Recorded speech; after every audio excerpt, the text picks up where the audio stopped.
All right, after months of growing tomatoes, it's time now to harvest them. So our little tomato Dina Kupfer, she's in Cool Patch Pumpkins with some more on the harvest this morning. Hi, Dina.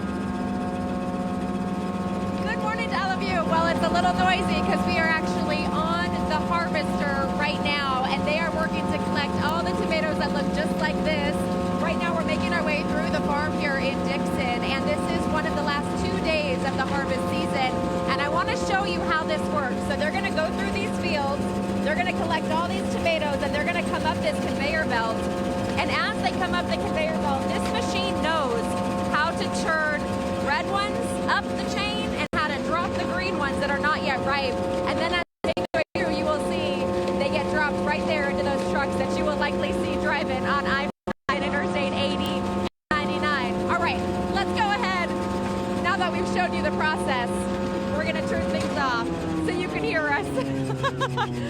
Hopefully you heard all that, but this is so cool to be up here on this tomato harvester. We have Matt Cooley with Cool Patch Pumpkins, as you know him, but this is, of course, your other job from July to September. This is the real job. This is the real job as a farmer in Dixon. Yes. So let's just talk about this whole process. You've been farming tomatoes on this land since the 60s. Yes. A lot of tomatoes come Yes. out of here. Where do they go next?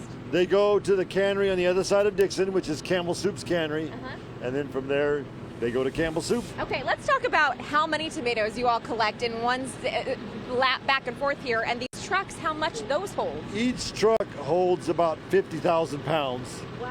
So it seems like a lot, but it's not when you're out here doing it all day. Sure. You How know. many acres of tomatoes do you grow? We grew this year about a little over 850 acres. Wow, okay. And as far as the season for tomatoes, I know we had kind of a mild summer. Does that impact your crop? It made it better. Yes. Yeah. Yes, as far as the tomatoes go. They like warm weather, but when it's really, really hot, like last year, the blossoms fall off like any plant, to survive.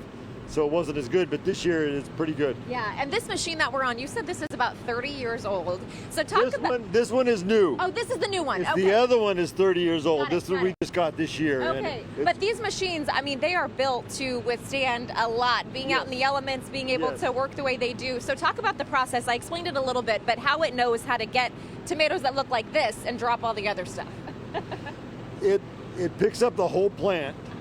And then it brings it up to a shaker, and the shaker shakes the tomatoes off. Okay. And then they come off into the belts and go through the electronic sorters, which kick the green ones off and let the red ones go. And then you end up with, you can tell it's not beautiful. It's got sticks still in it.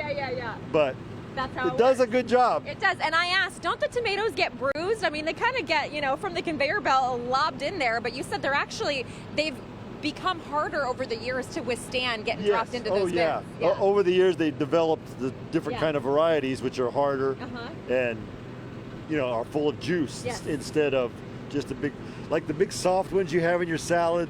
Those would not make it in this truck. All right, we're gonna keep going. Let's light her up again, and then as we send it to you, just know these tomatoes right here, they are grown in Dixon, California. They're gonna end up at the Campbell Soup Cannery, and yes, eventually on your table. That's what's happening here as we wrap up the tomato harvest season. Thank you so much, Matt. Yep.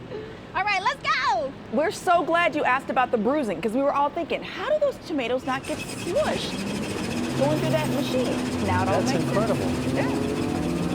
Technology, I tell you. Look at that. That's so cool. Thanks, Dina.